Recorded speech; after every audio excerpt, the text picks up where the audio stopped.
Estamos arrancando el consultorio de Miguel aquí en la 99. Gracias por vernos y por escucharnos. Y digo por vernos porque también pueden hacerlo a través de YouTube en el canal Diario de Morelos 1. Ahí ustedes buscan el playlist del consultorio de Miguel y listo, pueden ver absolutamente todos los que hemos tenido durante esta temporada en este 2024. Y por otra parte también los invito a que ustedes nos hagan llegar sus preguntas o dudas al 777-499-1991 porque hoy vamos a estar hablando de algo que tiene que ver con pues las cirugías más recurrentes del apéndice o las abdominales prácticamente más bien, ¿verdad, doctor? Y para eso está con nosotros el doctor Óscar Alejandro López Caro. Gracias por aceptar la invitación para estar con nosotros aquí en el consultorio de Miguel. Es médico cirujano por la Universidad Autónoma de Guadalajara y pues ha tenido pregrados, posgrados también y también diplomados y actualmente también tiene recertificación por el Consejo Mexicano de Cirugía General como especialista en cirugía general. Doctor, pues gracias por venirnos a apoyar con este tema que no sé qué tan recurrente sea en el día a día. Hola Miguel, mucho gusto por estar aquí contigo y muchas gracias por la invitación. Mira, la cirugía abdominal sigue siendo la cirugía más frecuente para el cirujano general. Uh-huh. Y dentro de estas, la cirugía de la vesícula, la cirugía de hernias de la pared abdominal y la cirugía del apéndice se podría considerar una de las cirugías más frecuentes o más recurrentes. Y una de las causas que podría ser, hablando, no sé, del apéndice, porque creo que hay una edad en la cual se da más y hasta cierta edad. ¿Qué hace que sea más recurrente esta cirugía? Mira, la realidad es que no hay una edad precisa. Uh-huh. Nos puede dar apendicitis en cualquier edad. Uh-huh. Básicamente lo que ocurre cuando una persona le da apendicitis es que un fecalito, que al final es una bolita de popó, uh-huh, se mete en ese apéndice. Entonces eso hace que el apéndice se inflame. El cuadro no dura más allá de 24, 48 horas en que se establece el cuadro típico. Y la realidad es que el diagnóstico sigue siendo clínico. O sea, un médico al revisar al paciente tendría que saber si es que tiene o no tiene apendicitis y los estudios de diagnóstico nos ayudan para corroborar el diagnóstico. ¿Qué tipo de síntomas suelen indicar la necesidad de lo que es una cirugía abdominal, doctor? Mira, el cuadro característico, por ejemplo, de apendicitis es un dolor que empieza lo que conocemos como la boca del estómago. Ajá. Y poco a poco se va yendo hacia el lado derecho, en la parte baja del lado derecho. Después se acompaña de náuseas, se acompaña de fiebre y el dolor ya cada vez se va haciendo más intenso. Entonces, muchas veces lo podemos confundir con una colitis, ¿no? O lo podemos confundir con otro cuadro de infección de vías urinarias o una misma infección gastrointestinal, pero es bien importante acudir oportunamente al médico para que se pueda llegar a un diagnóstico preciso, porque lo ideal es poder hacer un tratamiento quirúrgico, uh-huh, en esas primeras 48 horas para evitar que ese apéndice se vaya a complicar, se vaya a perforar y entonces tengamos ya una peritonitis. ¿Y cómo es este diagnóstico? Si nos pudiera compartir un poco más, pues esta experiencia que usted tiene, sobre todo porque la mayoría de las veces nosotros pues no estamos muy atentos a todo lo que tiene que ver igual con nuestro cuerpo, nuestro sistema, incluso las enfermedades y algunos de los síntomas. Hasta que ya nos sentimos mal, es cuando acudimos ya con nuestros médicos, inclusive a los hospitales a emergencias, ¿no? Claro, y sobre todo aquí es a veces como escuchar un poquito nuestro cuerpo, ¿no? Entonces, muchas veces podemos confundir, decir, oye, me comí algo y me cayó, uh-huh, pesado y entonces me dio colitis y yo creo que aquí lo primero sería no automedicarnos y no, okay, tomarnos algún medicamento, porque entonces puede ocurrir algo que se llama enmascarar el cuadro, y enmascarar el cuadro es, me tomo un analgésico, me tomo un antibiótico y entonces esa apendicitis ya no se va a manifestar como se manifestaría habitualmente, y entonces es cuando pueden venir las complicaciones. Te decía, el dolor es un dolor que empieza en la boca del estómago, se va yendo hacia la parte baja del lado derecho, y cuidado sobre todo cuando se presenta ya fiebre o empieza uno con náuseas y vómito. Ese es un momento donde tendría uno que acudir a un médico para que lo revisen. ¿Cuánto tiempo tenemos para poder llegar a un médico, doctor? Porque a veces decimos, no, pues mañana, y no acudimos, aunque el dolor hasta que ya de plano es insoportable, es cuando sí de plano ya pedimos ayuda a urgencias. Fíjate que curiosamente les digo siempre a mis pacientes que el día más complejo para los cirujanos es el lunes. Y es el lunes porque muchas personas empiezan a sentir mal desde el viernes, ¿no? Ajá. O el sábado, entonces esperan y dicen, bueno, me tomo un antiácido, me tomo esto.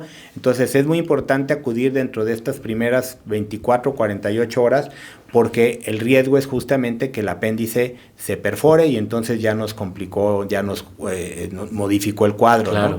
Entonces, cuando nosotros veamos que no es un simple dolor abdominal, a lo mejor de que algo que nos cayó mal, y que se agrega fiebre, ¿no? Que se agrega imposibilidad para arrojar gasecitos o evacuar como lo hacemos oportunamente, entonces ese es un momento donde tenemos que acudir a un médico. Muy bien. Ahora hablemos de lo que son las hernias. Okay. ¿Cómo está esta situación? ¿Por qué surgen? ¿Por qué tenemos de repente pues esta situación de no tener también lo que es precaución al momento de las indicaciones que nos dicen, inclusive de no levantar cosas pesadas o no solamente se da por esto? Háblenos un poco más de las hernias. Mira, las hernias de la pared abdominal se presentan en los sitios donde tenemos, digamos que debilidades, y no es una debilidad propiamente del músculo, es una debilidad de una capa que se llama aponeurosis.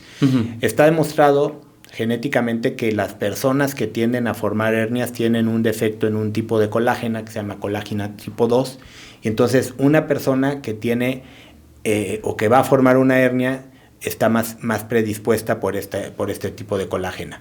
Pero hay otros muchos factores, o sea, personas que tienen tos crónica, un paciente pocoso, una persona que está desnutrida, una persona que hace muchos esfuerzos, ya sea por sus trabajos, ahora mucho por el ejercicio y por el gimnasio. Entonces, eso puede predisponer a que se puedan llegar a formar hernias de la pared abdominal. ¿Cuál sería la recomendación para las personas que hoy en día creo que ya tienen hasta cierta adicción a lo que es un gimnasio o hacer el famoso CrossFit, que están buscando verse bien, pero a lo mejor no tienen los cuidados ni alguien que los guíe para este tipo de situaciones y después se pueden encontrar con una hernia? Claro. Mira, yo soy fanático del deporte, me gusta mucho hacerlo, pero siempre hay que estar bien asesorados. Yo creo que aquí lo que tú comentas es tener una buena asesoría de un coach que te pueda decir, mira, este ejercicio lo vas a hacer de esta forma o este ejercicio lo vas a hacer de otra forma, justamente para protegerte, porque en estos casos las hernias más frecuentes son las hernias umbilicales y las hernias inguinales. Y estas se pueden presentar justamente cuando pues haces un ejercicio inadecuadamente o estás cargando peso inadecuadamente, y sobre todo aquí pensar que siempre es necesario protegernos con nuestra faja, ¿no? Sobre todo cuando vamos a hacer un esfuerzo, sobre todo abdominal, o sea, cuando uno trabaja brazos, espalda, pierna, glúteo, no tienes ningún problema, pero cuando estás trabajando tu pared abdominal es cuando tienes que protegerte para que no vayas a tener este tipo de hernias. Muy bien. ¿Y cuáles podrían ser los síntomas de una hernia abdominal, doctor? Las hernias abdominales básicamente las vamos a dividir, o sea, hernias que son sin una cirugía previa y hernias que se presentan después de una cirugía. Obviamente cuando uno ya tuvo una cirugía previa, en esa cirugía o sobre esa cicatriz se puede formar una hernia porque esa capa que se llama aponeurosis se abrió, ¿no? Y la manifestación principal de una hernia es un abultamiento, o sea, vamos a empezar a ver como un bultito, ya sea en el ombligo, ya sea en las regiones inguinales, ya sea sobre nuestra cicatriz previa. Y entonces lo que ocurre en ese momento es que se abrió esta capa, esta aponeurosis, y a través de ella se está saliendo o la grasita que recubre a los intestinos, y lo más grave es cuando se sale el mismo intestino a través de estas hernias. Una hernia, para fines prácticos, es un orificio, ¿no? Es un orificio a través del cual se está saliendo algo. Ok. ¿Qué tipo de cirugías se realizan precisamente para este tipo de hernias abdominales? Ok. Actualmente tenemos la cirugía laparoscópica, donde podemos reparar la mayoría de las hernias inguinales, las hernias ventrales, que las hernias ventrales son las hernias de la pared abdominal que surgieron después de algún procedimiento quirúrgico, y las hernias umbilicales. Y sigue habiendo la cirugía abierta, la cirugía convencional, donde sigues abriendo al paciente, y siempre en estos casos donde vas a operar una hernia, tienes que poner una malla. O sea, hay que poner una malla especial para fortalecer estos tejidos que se debilitaron, y que al momento de la cicatrización esta malla te va a ayudar para que el tejido se restablezca más fuerte. Muy bien. ¿Qué otro tipo de cirugías abdominales son las que se realizan? Ya platicamos de hernias, platicamos también de lo que es apendicitis. Vesicular también es una de ellas, que es de las más comunes. La cirugía de la vesícula biliar. Ok. La vesícula biliar, la función que tiene es almacenar y concentrar la bilis, ¿sí? Pero cuando esa vesícula no está funcionando adecuadamente, entonces esta bilis se concentra de más y entonces se empiezan a precipitar como granitos de bilis que se van pegando uno con otro y forman piedras, ¿no? Estas piedras pueden llegar a tapar la salida de la vesícula, entonces no permite que esa bilis salga de la vesícula y la vesícula se empieza a inflamar, y eso se llama colecistitis litiásica, ¿no? Y esa es una indicación cuando ha habido dolor de hacer una cirugía de la vesícula. Es literal las piedras porque se escucha de forma como muy común este tema, ¿no? Tenían piedras y este tipo de situaciones. Y luego, ¿cómo es posible que tengamos piedras? ¿No las comimos? ¿Se van formando? ¿Cómo pasa esta situación de repente cuando escuchamos este tipo pues, de frases o de cosas comunes cuando les van a hacer algún tipo de cirugía abdominal? Son literal piedras y ahí hay una leyenda urbana que dice que es que porque hacemos corajes, ¿no? Y la realidad es que no está nada relacionado con el hacer corajes. También está relacionado con algo que se llama bilis litogénica. Es una bilis que tiende a formar piedras. Y por otro lado, la vesícula, que es la que está enferma, concentra además esa bilis. Entonces, al concentrarla además, todos los componentes de la bilis y sobre todo las sales biliares se van precipitando y se van formando como granitos de arena, que se va pegando uno con otro, y puede haber piedras muy pequeñitas de milímetros y puede haber piedras muy grandes de centímetros, ¿no? Pero al final de cuentas molestan ambas. Al final molestan ambas y las más peligrosas son las chiquitas, porque las piedras chiquitas se pueden salir de la vesícula y tapar los conductos biliares y entonces causar un problema que se llama coledocolitiasis, que es cuando se tapan los conductos biliares, o inclusive una pancreatitis, que es cuando se tapa el conducto que viene del páncreas por la presencia ahí de una piedra. Esos hablamos de que son algunos de los riesgos en unas de las cirugías abdominales. ¿Cuáles otros tipos de riesgos podemos tener o beneficios que obtenemos también, además de la mejoría de lo que son nuestros sistemas? Digo, específicamente en el tema de la vesícula, siempre va a ser mejor hacer una cirugía programada. Entonces, esto es, oportunamente hay que acudir a un médico, que lo revisen, hacer un ultrasonido. Una vez que se hace el ultrasonido, ahí puedes identificar si es que tienes piedras o no. Y siempre va a ser mejor hacer una cirugía programada que esperar a que la vesícula esté inflamada o que se empiece a llenar ya de pus o que las piedras se pasen a los conductos biliares, o peor aún cuando te dé una pancreatitis, porque entonces el cuadro pues ya se hace un cuadro más severo, ¿no? Y cuando lo puedes detectar a tiempo, lo vas a corregir mediante una cirugía, que en este caso la cirugía de elección es la cirugía laparoscópica. Muy bien. ¿Cuál sería el proceso de recuperación después de una cirugía de vesícula biliar?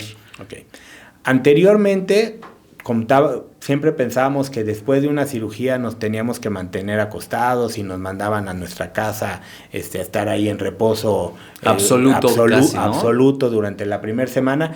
La realidad es que todo eso ha cambiado porque hemos visto que un paciente se va a recuperar mucho más rápido entre más pronto lo pongamos en actividad. Entonces, una vez que hacemos la cirugía, ese mismo día el paciente está caminando, habitualmente, y si es programada, podemos hacer la cirugía inclusive ambulatoria, o sea, operar al paciente en la mañana y en la tarde se está yendo a casa.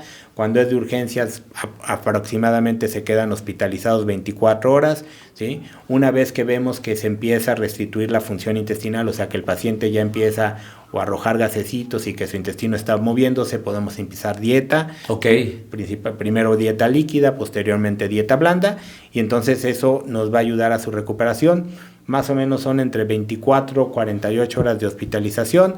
La primera semana de reposo relativo en casa, siempre les digo, pueden hacer actividades en casa, pueden subir, bajar escaleras, pueden bañarse, y a partir de la segunda semana pueden estar haciendo actividades, obviamente no cargar cosas pesadas y ciertas actividades, pero muchos se reincorporan al trabajo sin problema. O sea que sí ha cambiado este proceso de recuperación completamente a lo que hasta años anteriores se venía pidiendo que el paciente no hiciera después de una cirugía, ¿no? Y mucho de esto lo tiene que ver la cirugía laparoscópica, que la cirugía laparoscópica actualmente lo que hacemos es que hacemos pequeñas incisiones.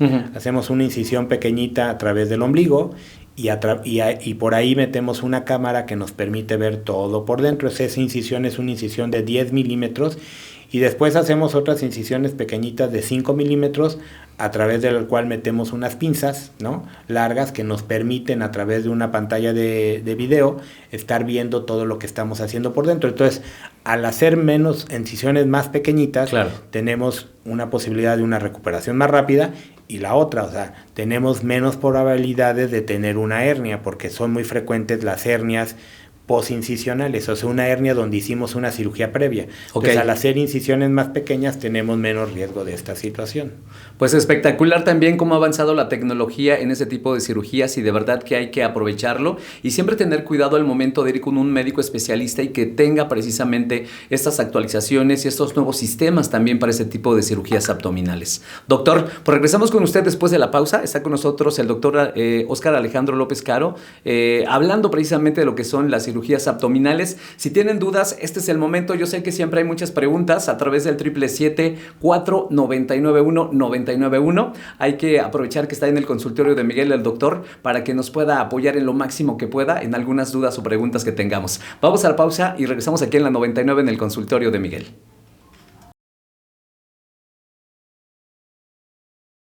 Regresamos al consultorio de Miguel, 11 de la mañana, ya con 26 minutos en la ciudad de la eterna primavera. Gracias por seguir el día de hoy con este tema que tiene que ver con las cirugías abdominales. Está con nosotros el médico cirujano Óscar Alejandro López Caro. Hay muchas preguntas, médico, porque pues, siempre existe la duda, ¿no?, sobre algunas situaciones que estamos pasando o que incluso a partir también de una consulta o diagnóstico, inclusive una cirugía, pues nos quedan todavía dudas. Así que si me da oportunidad, vamos a leer algunas de ellas, ¿sí?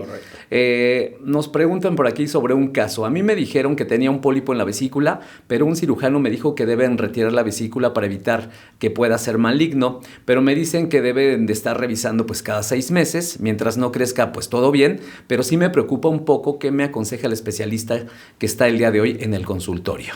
Okay. Cuando tenemos un pólipo en la vesícula, nos habla de que ha habido un proceso inflamatorio crónico, ¿sí? Y efectivamente hay que vigilar ese pólipo que no vaya creciendo, y eso lo podemos hacer con ultrasonidos seriados cada 6 meses. Pero si nosotros vemos que ese pólipo está aumentando de tamaño o que ya no es un pólipo y son varios, entonces lo más conveniente es quitar la vesícula, y se quita la vesícula completa porque volvemos al punto, la vesícula es lo que está enferma, y en este caso de los pólipos el riesgo es que ahí se pudiera estar formando un cáncer de la vesícula. Entonces, vigilancia, 6 meses. Si cada 6 meses el pólipo sigue igual, no es una indicación para cirugía, ¿sí? Pero si vemos que ese pólipo está creciendo, sí hay que operarlo. Muy bien, vamos con otra pregunta. Si podría hablar sobre la diastasis de rectus, si es una operación de hernia. Nos preguntan también a través de WhatsApp, el contacto 31627. La diástasis de rectos abdominales no es como tal una hernia, pero es este bultito que nosotros alcanzamos a ver arriba del ombligo. Y esto tiene que ver mucho en las mujeres que tuvieron embarazos por el embarazo en sí, o personas que hacen mucho ejercicio por el ejercicio y la presión abdominal constante. Y ahí lo que ocurre es que los músculos rectos abdominales, que son aquellos que se le marcan a las personas que hacen mucho ejercicio, se separaron entre sí. No hay una hernia, porque yo les decía hace ratito que una hernia para fines prácticos es un orificio. En este caso no hay un orificio, sino que esa capa que los divide se elongó, se abrió un poco, ¿no? Okay. Entonces, no es como tal una cirugía de hernia, pero sí existen cirugías que se pueden realizar para tratar esta diástasis de recto, que al final lo vuelve más bien como un tema estético, porque pues, es incómodo tener el bultito, pero no hay el riesgo de que a través de eso se pueda salir ni el intestino ni la grasita que recubra los intestinos. Sí se puede hacer una cirugía, ¿sí? Que se llama una plastía de rectos abdominales, ¿no? Una pexia de rectos abdominales, pero no es una cirugía de hernia como tal. Muy bien. Yo no sabía que las hernias son por falta de colágeno. Yo tengo hernias inguinal y una de ombligo porque cargo mucho y sin una faja, que son consecuencias del trabajo sin precaución. Específicamente es una cuestión, sí hay una cuestión hereditaria, que es esta falta de colágeno tipo 2, no es algo que podamos prevenir tomando colágeno, ¿no? Uh-huh. Pero más bien aquí yo lo que vería es este esfuerzo físico que ha hecho sin guardar precaución, ¿no? Y muchas veces el esfuerzo físico es tan sencillo como levantar un garrafón, o sea, tenemos la mala costumbre de no cargar las cosas como deben de ser, ¿no? Y las cosas como debe de ser es agacharnos, ¿no? Y levantar, que levanten nuestras piernas, ¿no? Así es. Con nuestra espalda bien derechita, y entonces no hacer el esfuerzo con el abdomen y menos con la espalda, porque entonces nos vamos a lastimar o el abdomen o la espalda. Entonces bajarnos juntos con nuestras rodillas, con nuestras piernas, ¿no? Eso es algo que debemos de tomar en cuenta siempre, y por eso luego sucede en este tipo de situaciones que decimos, pero ¿por qué me pasó? Si yo igual no cargo muy pesado o demás, ¿no? Pero simplemente en una situación como esta, que es como de la vida cotidiana, nos puede suceder que tengamos pues algún tipo de desarrollo de este tipo también de enfermedades abdominales, ¿no? Y ahora, hablando de una vez que ya se realizó la cirugía, me gustaría que nos platicara de los cuidados posoperatorios que son esenciales para una rápida recuperación tras una cirugía abdominal, doctor. Que a veces no seguimos, creo que la mayoría de las veces no seguimos, o sí, porque luego veo que hay complicaciones, incluso infecciones y demás. Mira, la mayoría de las veces no las seguimos por nuestra vida diaria, o sea, uh-huh. Tenemos que reincorporarnos o al trabajo, tenemos que reincorporarnos a la escuela o nuestras actividades cotidianas, pero sí es muy importante seguirlas y estas indicaciones, la verdad es que son muy sencillas, ¿no? O sea, uh-huh. Desde el punto de vista de tener una buena alimentación, muchas veces la alimentación como tal, el comer cosas irritantes o cosas muy grasosas, no va a afectar directamente a tu cirugía, pero si lo haces, pues te vas a sentir incómodo porque te puede dar inflamación de tu colon, entonces te sentirías ahí incómodo. Hidratarte muy bien. Las personas que fuman, dejar de fumar, porque el tabaco afecta la cicatrización, entonces es muy importante no fumar. Lo ideal sería no fumar siempre, pero claro, no fumar sobre todo después de una cirugía, porque eso sí puede afectar tu cicatrización. El tema de no realizar esfuerzos, sobre todo esfuerzos abdominales. Ayuda mucho caminar, ayuda mucho estarse moviendo, ¿no? Pero no hacer esfuerzo con tu abdomen propiamente. Si llegara a existir lo que es una infección abdominal después de una cirugía, ¿cómo se manejan? Okay. Siempre tratamos de evitar esa infección, ¿no? Uh-huh. Entonces, hace ratito hablábamos de que no es lo mismo cuando hacemos una cirugía programada que cuando hacemos una cirugía de urgencia. Entonces, cuando nosotros le quitamos la vesícula programada, pues es una vesícula que no va a tener pus en su interior. Cuando nosotros operamos oportunamente el apéndice, ¿no? Uh-huh. No vamos a esperar a que este apéndice se perfore y tengamos peritonitis, que todo eso lleva a un mayor riesgo de infección. Cuando operamos una hernia programada, tratamos de evitar que el intestino que se metió a esa hernia se perfore y entonces libere contenido intestinal. Entonces, todas esas condiciones favorecen que pueda haber una infección, ¿sí? Pero, digo, en ese momento, pues, damos medidas especiales para tratar de evitarlas. Independientemente de eso, aunque sea una cirugía programada, siempre damos un antibiótico profiláctico para evitar que haya una infección. Okay. Cuidamos nuestros campos estériles y toda la asepsia, por eso es importante también acudir a un hospital que tenga todos los elementos necesarios para hacer una cirugía en las mejores condiciones, ¿no? Y cuando es necesario dejamos algún tipo de drenaje o algún tipo de cuidados especiales de la herida justamente para evitar una infección.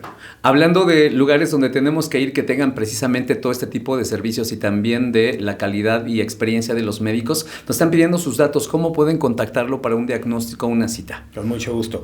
Les doy el teléfono de mi consultorio, que es el 777-358-4741, y cualquier urgencia directamente a mi celular, que es el 777-328-6789. Perfecto. Ahora, me gustaría que nos hablara de los principales signos de advertencia de una obstrucción intestinal que pueda requerir cirugía. Okay.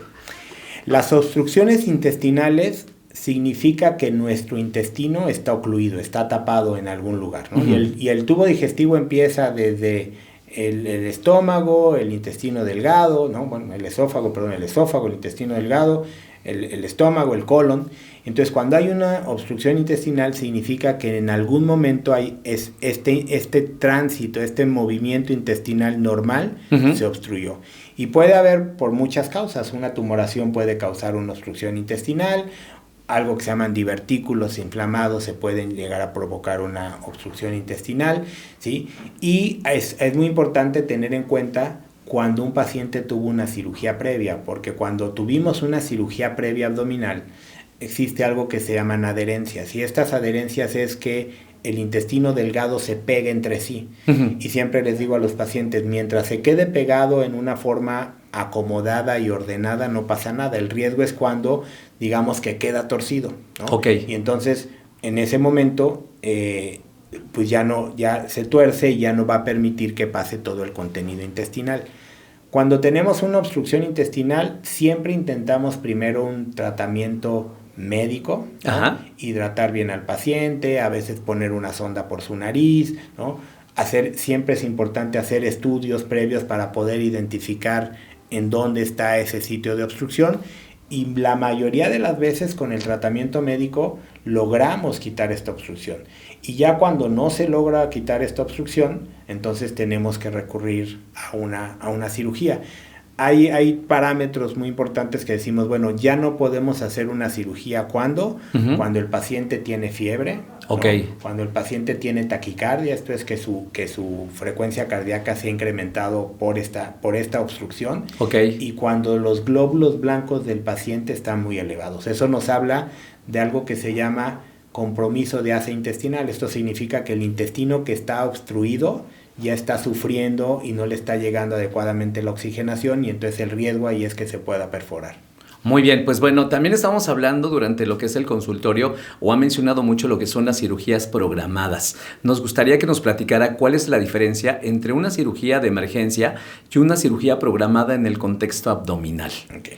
Siempre va a ser mejor operarnos en una cirugía programada, porque obviamente hay cirugías que no se pueden programar, como el caso del apéndice, ¿no? Pero una cirugía de una hernia, una cirugía de la vesícula. Entonces, cuando nosotros operamos una cirugía programada, tenemos la oportunidad de hacer estudios preoperatorios con tiempo. Las personas que son mayores de 50 años, pues acudir a una valoración preoperatoria, ver cómo está funcionando el corazón, ver cómo están funcionando los pulmones, los riñones, ¿no? Ves cómo está el azúcar, y si en ese momento se detecta alguna alteración, entonces tenemos la oportunidad de corregirla, ¿no?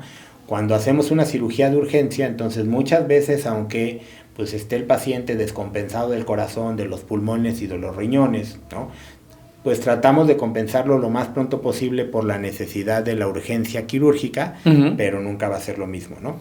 Además de que el riesgo, por ejemplo, en cirugía de vesícula, pues una cirugía programada significa que esa vesícula sabemos que no va a tener pus en su interior, ¿no?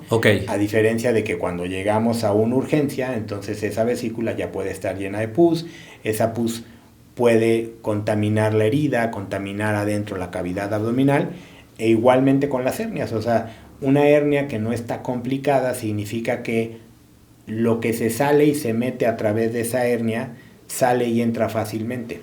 A diferencia que una cirugía de urgencia, esto que se salió a través de la hernia, este intestino que se salió a través de la hernia, empieza a sufrir porque no le llega sangre adecuadamente, empieza a sufrir una isquemia y puede llegarse a perforar, y entonces esa perforación derramar contenido intestinal, y eso va a hacer muchas veces pues que la herida esté contaminada, y a veces eso nos impide poner una malla, que lo ideal siempre cuando hay una hernia es poner una malla, pero cuando hay una contaminación pues ya no podemos hacerlo, y entonces ya no pudimos resolver la cirugía como se debiera, ¿no? Entonces siempre es importante que cuando veamos los síntomas pues oportunamente los tratemos, y siempre va a ser mejor una cirugía programada que una cirugía de urgencia. En caso de no presentar síntomas o tal vez no darnos cuenta de esto, ¿hay estudios que nos recomiende para la prevención precisamente tal vez alguna de estas cirugías abdominales? Sí, hay muchos estudios. En el caso de la hernia es muy sencillo porque vemos nosotros el bultito, ¿no? Las hernias normalmente no duelen, a menos cuando ya se están quedando atrapadas frecuentemente. O sea, yo puedo tener mi hernia todos los días, regreso mi hernia, no me va a dar ahí ningún dolor, ninguna molestia, pero cuando me está doliendo, eso significa que lo que se está saliendo a través de ella ya no está regresando tan fácilmente. Ok.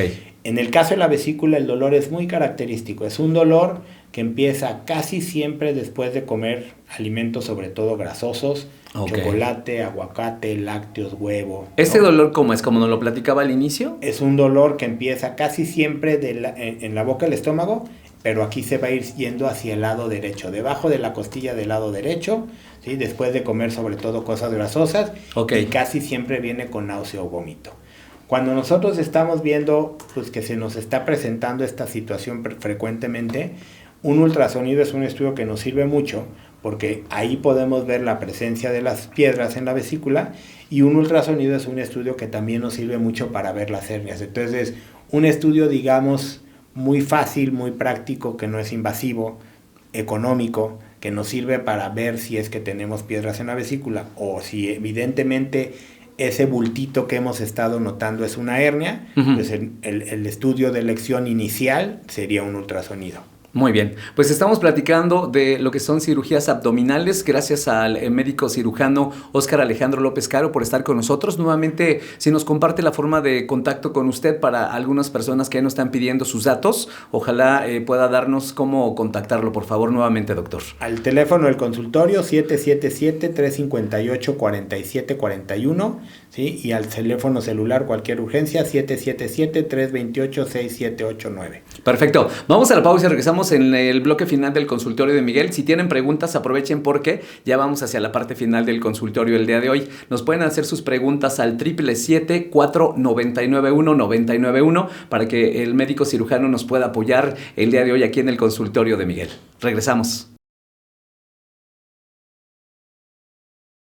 Regresamos al consultorio de Miguel. Gracias por estar con nosotros aquí en la 99 y por hacer llegar sus dudas y preguntas a través del 777-4991-991. Los invito para que también se suscriban al canal de YouTube Diario de Morelos 1. Ahí van a encontrar el playlist del consultorio de Miguel para que puedan checar absolutamente todos los episodios que hemos tenido con diferentes especialistas que están aquí con nosotros para hablarnos de temas importantes que tienen que ver con nuestra salud y prevención de la salud y sobre todo pues quitar estas dudas, mitos y realidades que pueden existir alrededor de algunos padecimientos. Pues bueno, vamos a algunos de los mensajes, doctor, que nos están llegando, si le parece bien, antes de pues terminar el consultorio de hoy. Y nos comparte alguien: hace 8 años me quitaron una hernia abdominal y me pusieron una malla. ¿Me pueden realizar una abdominoplastía? Sí. ¿Sí? Sí, la abdominoplastía es propiamente cuando vamos a reparar esta pared abdominal, ¿sí? Habría que ver específicamente esa malla en qué sitio la pusieron, porque una malla en la pared abdominal podemos ponerla en diferentes sitios en relación a la aponeurosis, que la aponeurosis es lo que le da la fuerza al abdomen. La podemos poner por arriba de la aponeurosis, por abajo de la aponeurosis, en medio de los músculos abdominales, pero habitualmente sí podremos hacer una abdominoplastía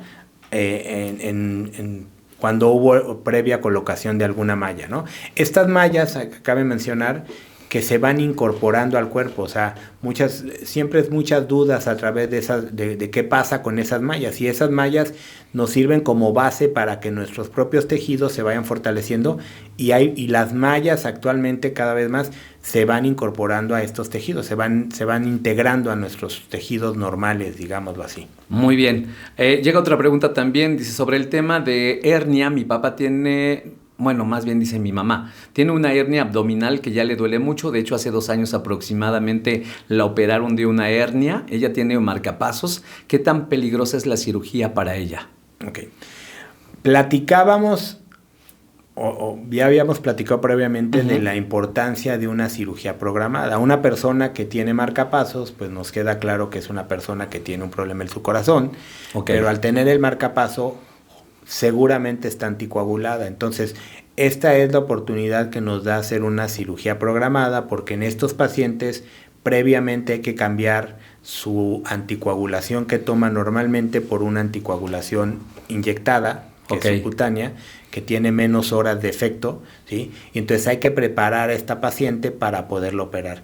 En estos casos es donde siempre recomendamos no esperar a que llegue la urgencia, porque muchas veces llega la urgencia y en ese momento tenemos que operar, pero el paciente está anticoagulado y probablemente no está bien controlado de su corazón o del marcapasos, y entonces ahí tenemos que hacer la cirugía pues en las condiciones que en ese momento está el paciente, ¿no?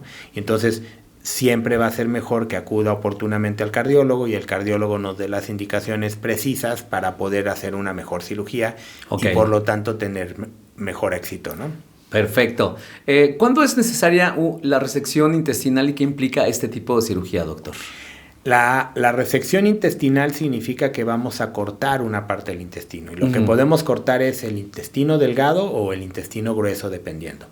En el caso específico de las hernias, esto ocurre cuando el intestino delgado, o puede ser inclusive el intestino grueso, se metió a través de ese orificio, de esa hernia, y entonces dejó de llegarle sangre, dejó de su circulación por la cual le llega sangre oxigenada, se quedó apretada y entonces provoca algo que se llama isquemia, a lo mejor lo conocemos como se gangrenó el intestino, y este intestino cambia su coloración, y entonces, ¿qué es lo que tenemos que hacer? Pues primero regresar el intestino a través de la hernia, ver qué tanto del intestino está sufriendo isquemia, o sea, qué tanto del intestino tuvo este cambio de coloración. Y entonces, además de reparar la hernia, pues entonces tenemos que hacer una resección intestinal y lo ideal es que en ese momento podamos volver a unir el intestino. Hay veces que no se puede hacer, y entonces son los casos donde tenemos que dejar una colostomía, que es como la famosa bolsita de fuera, ¿no? O una ileostomía, que es el intestino delgado. Y hay otro padecimiento frecuente donde también podemos resecar el intestino, que son los divertículos, ¿no? Los divertículos son como unos chipotitos que se llegan a formar en el colon, en el intestino grueso, y cuando estos divertículos se llegan a inflamar y provocan una perforación, entonces también tenemos que cortar una parte del intestino grueso, en este caso es el colon, y hay ocasiones que podemos unirlo en ese momento o a veces no lo podemos unir y entonces tenemos que dejar un estoma, una colostomía. Muy bien. Hablemos de mitos y realidades alrededor precisamente de lo que son las cirugías abdominales, no sé, en específico de la vesícula. Hablábamos hace rato del famoso mito de las piedritas que se forman si haces enojar mucho a la persona o se hace muchos corajes. ¿Qué otro tipo de mitos existen dentro de este tipo de padecimientos, doctor? Sí, platicábamos que la mayoría de las personas inclusive llegan al consultorio y pues siempre su acompañante le dice, es que tiene piedras en la vesícula y te dice, sí, es que se la pasa haciendo corajes. La realidad es que no tiene nada que ver.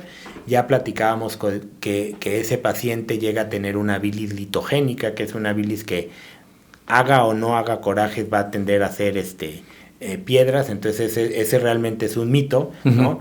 En el tema del apéndice y en el tema de los divertículos siempre existe el mito de que pues que no puedes comer semillas y que no puedes comer la semilla del jitomate o las tunas o nada que tenga semillas porque se puede meter al apéndice o se puede meter estos divertículos, y realmente no, ahí lo que ocurre es que se llega a meter una bolita de popó, ¿no? Un fecalito, y entonces ese fecalito es el que puede producir la inflamación tanto de la vesícula o como la inflamación de los divertículos, ¿no? Otro mito sería que pues todo el mundo te dice, es que mi hernia es pequeñita y así ha estado siempre. La realidad es que una hernia pequeña, con el paso del tiempo, se va a ir haciendo una hernia más grande. Ok. Muy bien, pues son algunas de las cosas que debemos de tomar en cuenta y como siempre acudir con su médico, eso es lo importante, además un médico de confianza que esté certificado, que ustedes también tengan esa comunicación de una forma bastante fluida, ¿no? Con el médico, porque a final de cuentas a veces no decimos todo cuando vamos a una valoración o vamos a un diagnóstico, si nos preguntan sobre ciertos hábitos de nuestra vida, y también quisiera que nos platicara si también los hábitos que tenemos en nuestra vida diaria pueden ayudar en la prevención de algunas de estas cirugías abdominales. Claro que sí. La realidad es que siempre, o sea, el hecho de llevar una vida sana, una buena alimentación, el realizar ejercicio, ¿no? El hidratarte muy bien, nos va a ayudar, ¿no? Un tema que tenemos actualmente que tiene que ver con el sobrepeso, una persona que tiene sobrepeso o una persona que tiene obesidad siempre va a ser una cirugía más complicada, ¿no? Siempre va a ser sea una cirugía de la vesícula, específicamente en el tema de las hernias, pues así como aumenta la grasita que está por fuera, aumenta la grasa abdominal y el hecho de que aumente la grasa abdominal aumenta la presión que hay dentro del abdomen.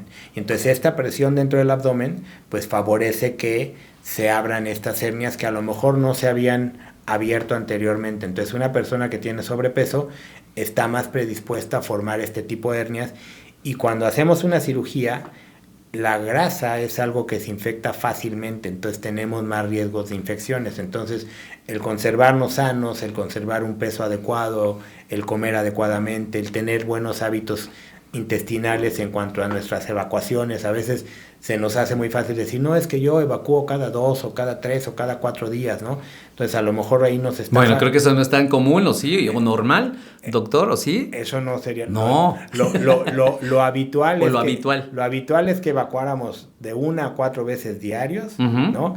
Y cuando ya estamos evacuando más tiempo, entonces significa que no hay buenos hábitos intestinales, y entonces ahí o nos está faltando cantidad de agua en nuestro cuerpo, o sea que estamos ingiriendo, o nos está faltando cantidad de fibra, ¿no? Uh-huh. Que esto viene mucho pues, en la parte de la alimentación, y eso nos ayuda mucho también a tener un buen funcionamiento intestinal, ¿no? Entonces son medidas que podemos prever para tratar de evitar que se presenten estas situaciones. Doctor, quiero agradecerle mucho que haya estado con nosotros en el consultorio de Miguel. Es el médico cirujano Óscar Alejandro López Caro. Gracias por compartir con nosotros información valiosa para cada uno de nosotros, y también gracias a ustedes que nos escuchan y nos hacen llegar sus preguntas y dudas. Recuerden que el consultorio de Miguel, ese es el propósito, darle difusión a todo lo que debemos de saber de nuestra salud y la prevención, que es súper importante hoy en día y que pues de repente no seguimos o es muy común que no hagamos. Hablando de la prevención y sobre todo trayendo especialistas como usted, doctor. Gracias por acompañarnos. ¿Algún mensaje final para la gente que nos está escuchando y que tenga, pues por supuesto, buenos hábitos y que se cuide y que vaya al médico y que no se automedique, porque regularmente es lo que hacemos? No sé, de repente calmamos el dolor o la molestia momentáneamente, pero después vienen pues situaciones que nos pueden llevar a hacer cirugías precisamente o ser candidatos a cirugías abdominales. Muchas gracias, Miguel, nuevamente por la invitación. Y sí, efectivamente, yo creo que aquí lo más importante es atendernos oportunamente. Uh-huh. O sea, no pensar que este pequeño dolorcito que tenemos va a pasar y esperarnos 2, 3 días cuando la situación ya está más complicada. Igualmente las hernias, ¿no? Si ya notamos el bultito, acudir oportunamente a hacernos un ultrasonido primero. Uh-huh. Y ir con el médico para que nos revise. El tema de no automedicarte es muy importante, sí, porque se nos hace muy fácil empezar a tomar algún analgésico, a veces inclusive algún antibiótico, y esto realmente no va a parar el cuadro. O sea, una vesícula que ya tiene piedras, está inflamada, un apéndice que ya está en proceso de inflamación, por más analgésicos, por más antibióticos que tomemos, no nos va a ayudar, simplemente va a retrasar el diagnóstico. Okay. Y cuando operemos, pues la situación va a estar más complicada. Muy bien, doctor, gracias por acompañarnos. Regresamos el día de mañana al consultorio de Miguel, aquí en la 99. Recuerden que si quieren ver el episodio completo por alguna situación de que se hayan ocupado en algo o se hayan bajado del auto o demás, lo pueden ver directamente en Diario de Morelos 1, es el canal de YouTube, Diario de Morelos 1. Ahí buscan el playlist del consultorio de Miguel y listo para poder verlo completo nuevamente. Sus datos nuevamente antes de despedirnos. Okay, soy el doctor Óscar López Caro, soy cirujano general y cirujano laparoscopista, y el teléfono de mi consultorio 777-358-4741 y mi celular 777-328-6789. Perfecto, gracias. Vamos a la pausa y regresamos con más aquí en la 99.